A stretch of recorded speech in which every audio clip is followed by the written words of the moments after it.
अरविंद केजरीवाल बनाम नरेंद्र मोदी। मैंने नरेंद्र मोदी जी को चिट्ठी लिखी। मैंने कहा जी चारों तरफ आप कह रहे हो कि आप देश को बचाओगे, मान लो आप प्रधानमंत्री बन गए तो आप मुकेश अंबानी को गैस के कितने दाम दोगे? मोदी जी भी चुप हो गए। इसका मतलब भाई साहब सेटिंग हो गई है। क्या मुझे वाराणसी से नरेंद्र मोदी जी के खिलाफ चुनाव लड़ना चाहिए? मैं ये चुनौती स्वीकार करने के लिए तैयार हूँ। 3 एके है, 3 एके। एक तो है AK-47, दूसरे AK एंटोनी है, वो तीसरे हैं AK-49, वो है AK-49। ये AK-49 ने अभी एक पार्टी को जन्म दिया।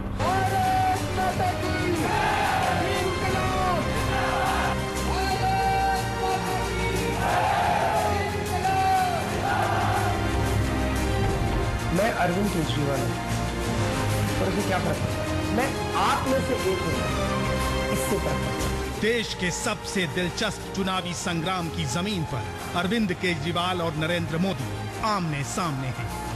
कर्मभूमि है काशी।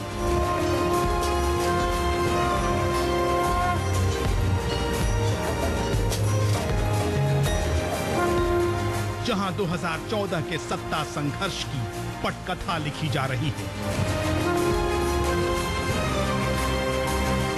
कभी आचमन और अजान के प्रतीकों को साध कर, कभी गंगा में डुबकी लगाकर, कभी माथे पर त्रिपुंड सजाकर, तो कभी बनारस के घाटों और गलियों की खाक छानकर केजरीवाल शंकर की नगरी में मोदी को हराने के हथियार ढूंढ रहे हैं। अगर कांग्रेस के हिंदू मुसलमान सब इकट्ठे हो जाए तो इस बार देश की तकदीर बदल सकते हैं, देश की दिशा बदल सकते हैं, देश की राजनीति में भूचाल ला सकते हैं।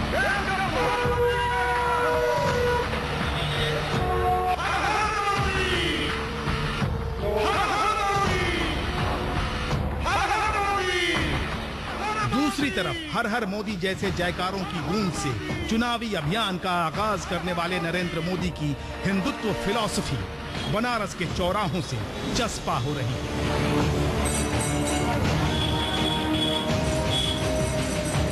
धर्म निरपेक्षता बनाम सांप्रदायिकता के बीच काशी का कुरुक्षेत्र भविष्य की भारतीय राजनीति का केंद्र बन चुका है।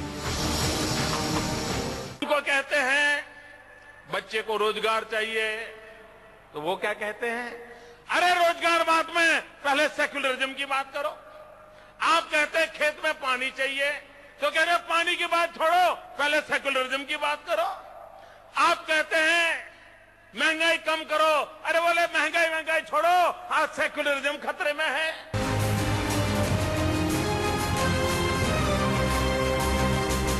ये सिर्फ बनारस का रण नहीं, दिल्ली के दावेदारों की प्रतिष्ठा का प्रश्न है। लेकिन मोदी की महत्वाकांक्षा को ललकारने के लिए केजरीवाल ने क्यों चुना काशी को?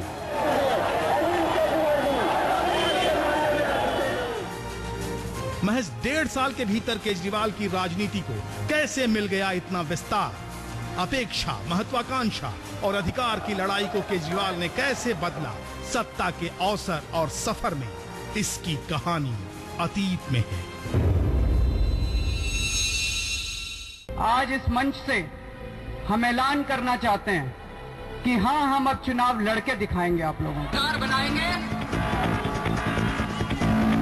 सरकार बनानी चाहिए आप लोगों को लगता है, लेकिन सरकार बनेगी। मैं अरविंद केजरीवाल ईश्वर की शपथ लेता हूँ, ईश्वर की शपथ लेता हूँ, इंसान का इंसान से हो भाईचारा। कि हमारी सरकार आज इस्तीफा देती है, ये हमारा इस्तीफा है। केजरीवाल मुख्यमंत्री से पूर्व मुख्यमंत्री हो गए। ये हमारा इस्तीफा है। दिल्ली की विधानसभा छोड़ संसद की सीढ़ियों के सहारे सबसे ऊंचे सिंहासन का सपना पालने लगे। तख्त बदल दो, ताज बदल दो।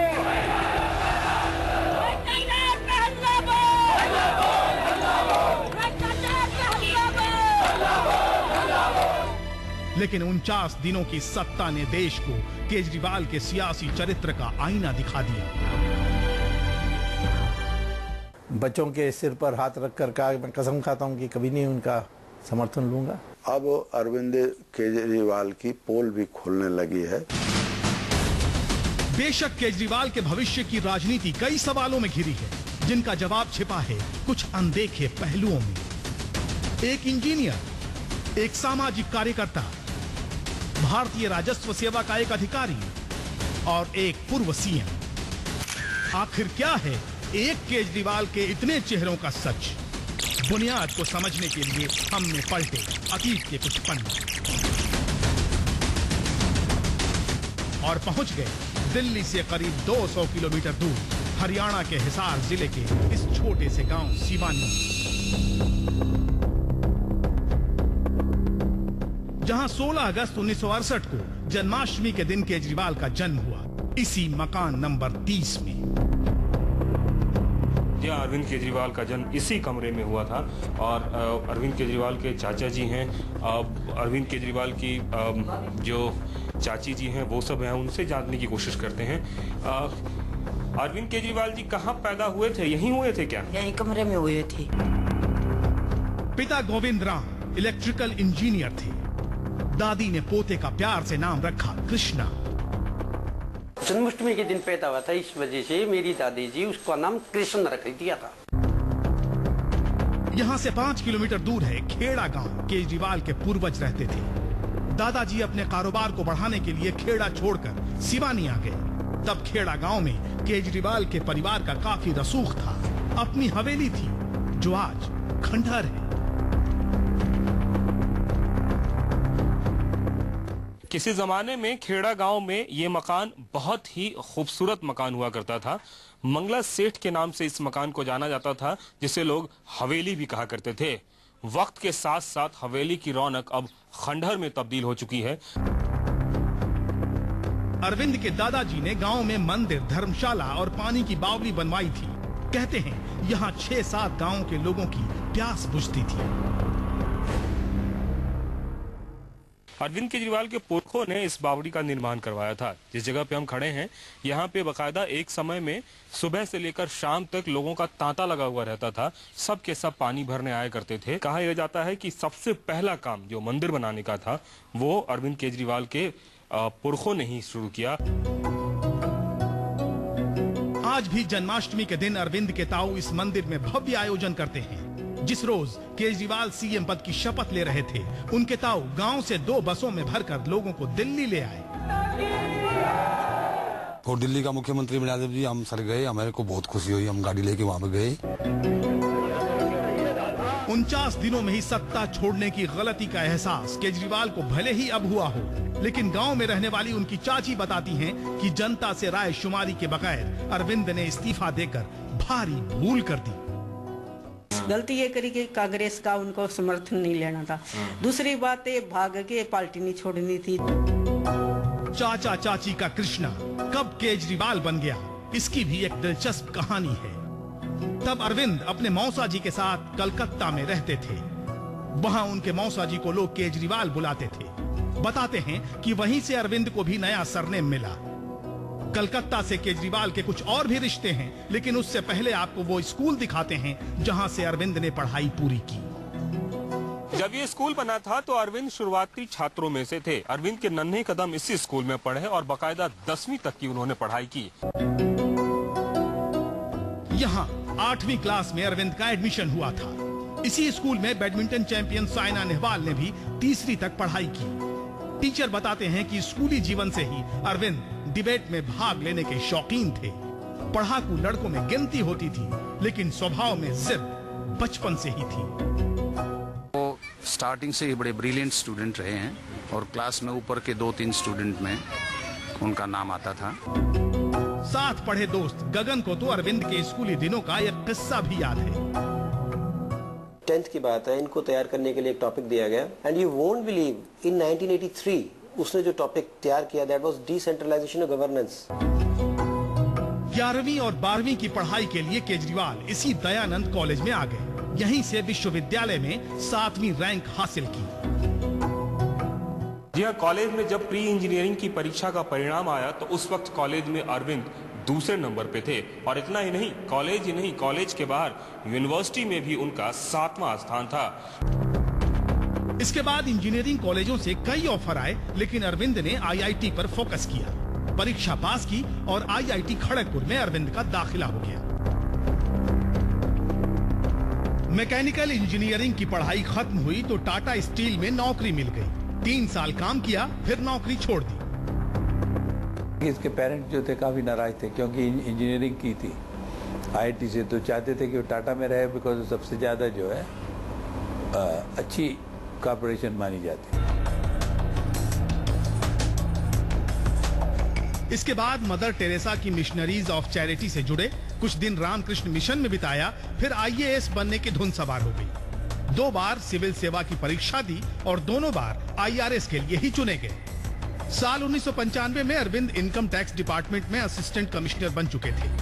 उनके सीनियर रहे उदित राज बताते हैं कि नौकरी के दौरान केजरीवाल की इमेज जिम्मेदारियों से पल्ला झाड़ने वाले अफसर की थी। इनकम टैक्स में मेरे जूनियर थे।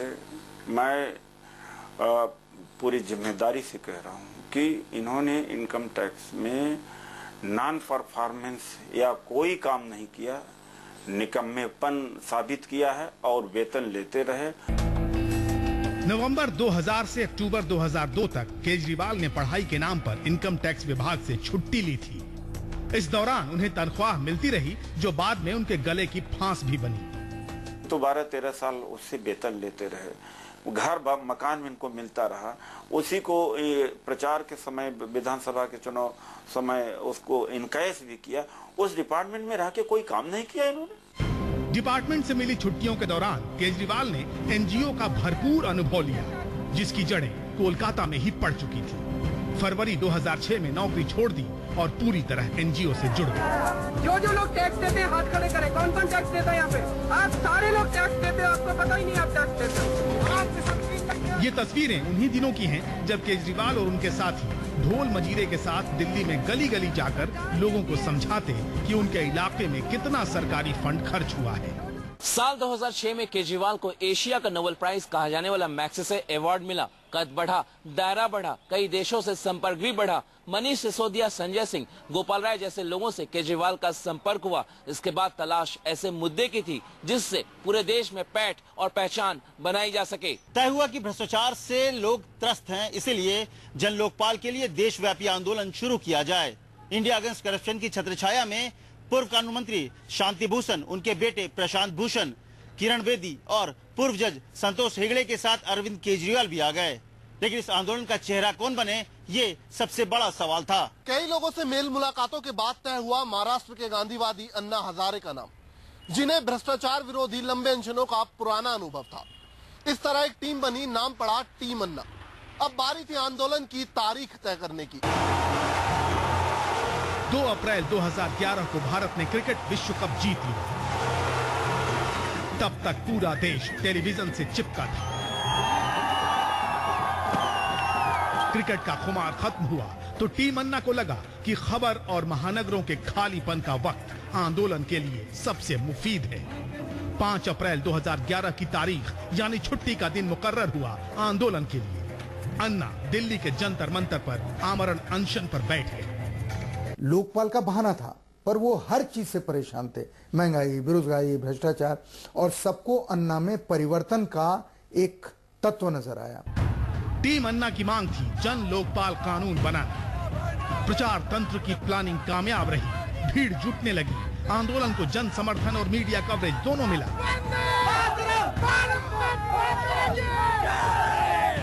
युवा पीढ़ी में एक बहुत बड़ा फ्रस्ट्रेशन कहिए, गुस्सा कहिए। उस वक्त अन्ना हजारे जब सामने आए तो आपने देखा कैसे उमड़कर लोग उनकी तरफ गए। ये वो वक्त था जब अन्ना के इस अनशन की तुलना जेपी आंदोलन से होने लगी थी। जेपी महामानव थे और ये सब बौने हैं। जेपी की अगर गंगा के आंदोलन की उपमा गंगा से करें तो ये नदी नाले जिस तरह के होते हैं उस तरह के अन्ना का एक नाला था, एक अरविंद केजरीवाल का नाला था। 4 दिन बाद जन लोकपाल का ड्राफ्ट बनाने के लिए सरकार और सिविल सोसाइटी की तरफ से कई दौर की बैठकें हुई, लेकिन सारी मांगे मनवाने पर अड़ी टीम अन्ना से बातचीत टूट गई। दोबारा अनशन की तारीख तय हुई 16 अगस्त। 16 अगस्त को अनशन से पहले ही अन्ना को गिरफ्तार कर तिहाड़ जेल भेज दिया गया। केजरीवाल की रणनीति सटीक बैठी, आंदोलन को नई ऊर्जा मिल गई। तिहाड़ के बाहर मजमा लग गया, दबाव इतना बढ़ा कि अन्ना को रिहा करना पड़ा।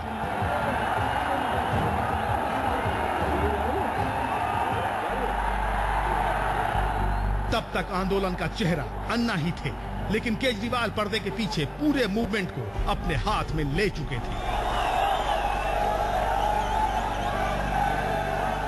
28 दिसंबर 2011 को लोकसभा में लोकपाल बिल पास हो गया। उधर मुंबई में अन्ना का अनशन फ्लॉप रहा, लेकिन राज्यसभा ने बिल को स्टैंडिंग कमेटी के पास भेज दिया और केजरीवाल राजनीति में आने के संकेत देने लगे। पार्टी बनाने का फैसला हुआ वो इसीलिए हुआ कि देखिए ये जन लोकपाल बिल जो भ्रष्टाचार पर रोक लगा सकता है, ये लोग तो बनाएंगे नहीं, न कांग्रेस बनाएगी न बीजेपी बनाएगी। केजरीवाल की महत्वाकांक्षाएं उड़ान भर रही थी, लेकिन अन्ना राजनीति के खिलाफ थे, लिहाजा खाई बढ़ने लगी। 17 सितंबर 2012 को केजरीवाल ने जनता से राजनीति में आने पर राय मांगी और 18 सितंबर को अन्ना ने साफ कर दिया कि उनका रास्ता अब अलग है। चुनाव के टाइम पर मैं प्रचार करने के लिए नहीं जाऊंगा, इतना ही नहीं, मेरा फोटो नहीं यूज करना, मेरा नाम यूज नहीं करना। टीम अन्ना टूट गई। प्रतीकों की राजनीति के चैंपियन केजरीवाल ने महात्मा गांधी और लाल बहादुर शास्त्री के जन्मदिन यानी 2 अक्टूबर को खुलेआम राजनीतिक पार्टी बनाने और चुनाव लड़ने का ऐलान कर दिया। विधानसभा में हम चुनाव लड़ेंगे, चुनाव जीतेंगे और खुद जाके अपना लोकपाल। 26 नवंबर 2012 को आम आदमी पार्टी का गठन हो गया। टीम बन गई, टोपी बदल गई, मकसद बदल गया, रास्ते बदल गए। दिल्ली के चुनाव करीब थे, केजरीवाल उसकी तैयारियों में जुट गए और पहला मोर्चा खोला तत्कालीन शीला सरकार के खिलाफ। बिजली पानी के मुद्दे पर आंदोलन शुरू हो गया। सारी जनता अपने अपने बिजली और पानी के बिल देना बंद कर दे तो शीला दीक्षित को और अनिल अंबानी को दिल्ली छोड़ के भागना पड़े। शहीद भगत सिंह के जन्मदिन यानी 23 मार्च 2013 को केजरीवाल अनशन पर बैठ गए। 23 मार्च से मैं अनिश्चितकालीन उपवास के ऊपर बैठूंगा। मेरी सीधी अपील आप लोगों से है, अपने अपने बिजली और पानी के बिल देना बंद कर देना 23 मार्च। पहली बार किसी राजनीतिक पार्टी से मिल रहे ऐसे भरोसे के बाद दिल्ली से लाखों आवेदन आए और 6 अप्रैल को अनशन खत्म हो गया। अब केजरीवाल घर घर जाकर बिजली के कटे हुए कनेक्शन जोड़ने लगे। तभी 4 दिसंबर को चुनाव हुए और केजरीवाल शीला दीक्षित के खिलाफ खड़े हो गए। यहाँ पे नई दिल्ली विधानसभा क्षेत्र से शीला दीक्षित जी के खिलाफ मैं चुनाव लड़ रहा हूँ। नतीजे आए तो आम आदमी पार्टी ने 70 में से 28 सीटें जीती। ये मेरी जीत नहीं है, ये नई दिल्ली विधानसभा के लोगों की जीत है। बीजेपी को 32 सीटें आईं, उसने सरकार बनाने से इनकार कर दिया। केजरीवाल कस्में खाते रहे कि न किसी से समर्थन लेंगे न देंगे। दिल्ली के अंदर आम आदमी पार्टी की सरकार बननी चाहिए, मगर राय शुमारी के बाद केजरीवाल ने कांग्रेस के समर्थन से सरकार बना ली। अरविंद केजरीवाल ईश्वर की शपथ लेता हूँ, ईश्वर की शपथ लेता हूँ। वो भी बच्चों के सिर पर हाथ रखकर कहा, मैं कसम खाता हूँ कि कभी नहीं उनका समर्थन लूंगा। रातों रात फैसले लिए जाने लगे। मीडिया कैमरों के साथ दिल्ली के मंत्री आधी रात को सड़कों पर निकलने लगे। तभी एक बड़ा विवाद खड़ा हुआ। केजरीवाल के बड़बोले मंत्री दिल्ली पुलिस से भिड़ गए और मुद्दे को तूल देते हुए लोकतांत्रिक सरकार का एक सीएम पहली बार धरने पर बैठ गया। उन्हें अराजक मुख्यमंत्री कहा जाने लगा। कई लोग कह रहे हैं कि आप तो अराजकता फैला रहे हो, आप तो लोगों को कानून तोड़ने के लिए कह रहे हो। गांधी जी ने भी तो यही किया था। केजरीवाल लगातार गलतियां कर रहे हैं और अरविंद केजरीवाल ये समझते हैं कि केवल ज्यादा बोलकर या उटपटांग बातें कह कर के वह नाम कमा लेंगे। उनको नाम तो मिल गया है, लेकिन अब अरविंद केजरीवाल की पोल भी खुलने लगी है। उधर जन लोकपाल के ड्राफ्ट पर केजरीवाल सरकार की राज्यपाल से भी ठन गई थी। ड्राफ्ट बिना किसी को दिखाए केजरीवाल उसे सीधे विधानसभा में लाने पर अड़ गए। विपक्ष इसे असंवैधानिक बता रहा था। बस केजरीवाल को बहाना मिला और उन्होंने कुर्सी छोड़कर सत्ता की शहादत का चोला ओढ़ लिया। इस्तीफा असूलों पे दिया। लोकपाल बिल हमारे लिए नॉन नेगोशिएबल है, भ्रष्टाचार हमारे लिए नॉन नेगोशिएबल है। मैंने बार बार बोला था कि लोकपाल बिल पास नहीं होने देंगे, उसके लिए 100 मुख्यमंत्री की कुर्सियां कुर्बान है। इस तरह 49 दिनों में ही दिल्ली की सत्ता छोड़कर केजरीवाल अब बीजेपी के प्रधानमंत्री पद के दावेदार नरेंद्र मोदी को ललकार रहे हैं। काशी में उनके भविष्य की परीक्षा है। हसरतें 2014 का किंग या किंग मेकर बनने की है। ये 16 मई के नतीजे तय करेंगे कि केजरीवाल का सियासी भविष्य अब क्या हो।